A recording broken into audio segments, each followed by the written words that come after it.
ఓం శ్రీ మాత్రే నమః. ఇప్పుడు మీరు చూస్తుంది మోపిదేవి గ్రామంలో ఉండే శ్రీ సుబ్రహ్మణ్యేశ్వర స్వామివారి దేవస్థానం.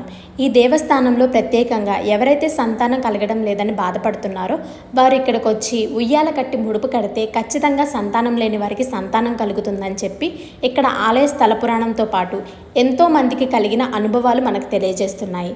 ఇలా సంతానం కలిగిన తరువాత పాల పొంగలి స్వామివారికి నివేదిస్తారని చెప్పి ఇక్కడ మనకు క్లియర్గా కనిపిస్తుంది. ఈ వీడియోలో మీరు గమనించండి, చాలామంది పొంగల్ అనేది తీసుకువెళ్తున్నారు. ఈ గుడిలో ప్రత్యేకంగా రాహుకేతు పూజలు, పెళ్లి కాని వారు పెళ్లికి సంబంధించిన పూజలు, అనేక సర్పదోషాలకి నివారణ పూజలు, అన్న ప్రశ్నలు ఇక్కడ ప్రత్యేకంగా జరుపుకుంటూ ఉంటారు. ఈ దేవాలయంలో స్వామివారు లింగ రూపంలో దర్శనమిస్తారు. స్వయంభుగా వెలిసిన స్వామివారి విగ్రహం అనేది ఎంత లోపల వరకు ఉందో ఇప్పటి వరకు ఎవరూ కనిపెట్టలేకపోయారు. ఇలాంటి విశేషాలు కలిగిన ఈ దేవస్థానం గురించి ఒక పూర్తి వీడియో చేశానండి. ఛానల్ పేరు కింద లింక్ కనిపిస్తుంది. ఖచ్చితంగా ఇంట్రెస్ట్ ఉన్న వాళ్ళు చూడండి. అలాగే ఇటువంటి కంటెంట్ మీరు మిస్ అవ్వకూడదు అనుకుంటే ఈ ఛానల్ని ఇప్పుడే సబ్స్క్రైబ్ చేసుకోండి.